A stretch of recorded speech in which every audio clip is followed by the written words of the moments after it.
Hello friends, welcome to Kalyani's உலகம்.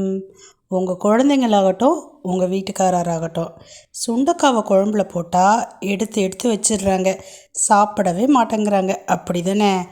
அப்போனா இந்த மாதிரி செஞ்சு கொடுங்க. இதில் சுண்டக்காய் இருக்குதுன்ற விஷயமே அவங்களுக்கு தெரியாது. சும்மா அட்டகாசமாக இருக்கும்.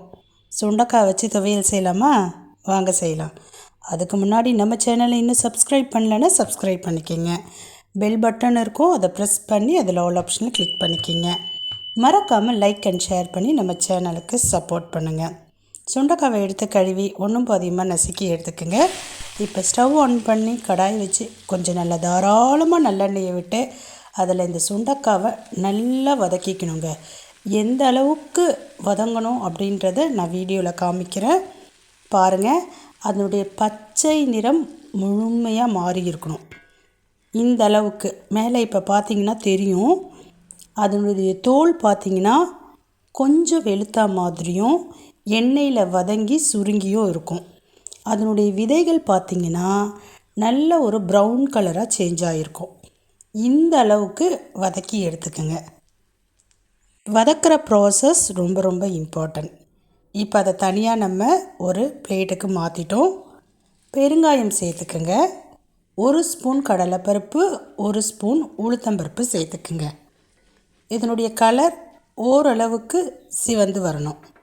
இப்போ கொஞ்சமாக பூண்டு சேர்த்துக்குங்க.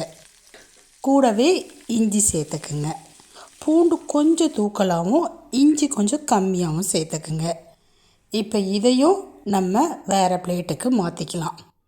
இப்போ அதோடவே கொஞ்சமாக கருவேப்பிலை சேர்த்துக்குங்க. கொஞ்சமாக கொத்தமல்லி தழைகள் சேர்த்துக்குங்க. கூடவே கொஞ்சமாக புதினா தழைகள் சேர்த்துக்கிறேன். ஒருவேளை உங்கள் வீட்டில் புதினா தழைகள் கொத்தமல்லி தழைகள் இல்லைன்னா ஸ்கிப் பண்ணிடலாம், அப்படியே செய்யலாம். ரொம்பவே சூப்பராக இருக்கும். இப்போ எல்லாத்தையும் நல்லா வதக்கிடலாம். இந்த கொத்தமல்லி தழைகள் புதினா தழைகள் எல்லாம் ஓரளவு வதங்கின பிறகு காரத்துக்கு வரமிளகாய் சேர்த்துக்கிறேன். காய்ந்த மிளகாய். நீங்கள் காய்ந்த மிளகாவோடு சேர்த்து பச்சை மிளகாவையும் சேர்த்துக்கலாம், உங்களோட விருப்பம்தான். கூடவே புளி, ஒரு 1/4 முடி தேங்காய், அவ்வளோதான். ஆஃப் பண்ணிடலாம். இப்போ இதை எல்லாத்தையும் பிளேட்டுக்கு மாற்றி நல்லா ஆற விட்டுக்கலாம்.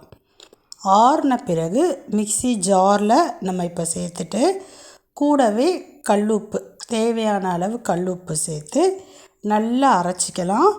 அரைச்சிட்டு நான் காமிக்கிறேன் பாருங்கள். இந்த மாதிரி தான் இருக்கும். டேஸ்ட்டு உண்மையிலேயே ரொம்ப சூப்பராக இருக்குங்க.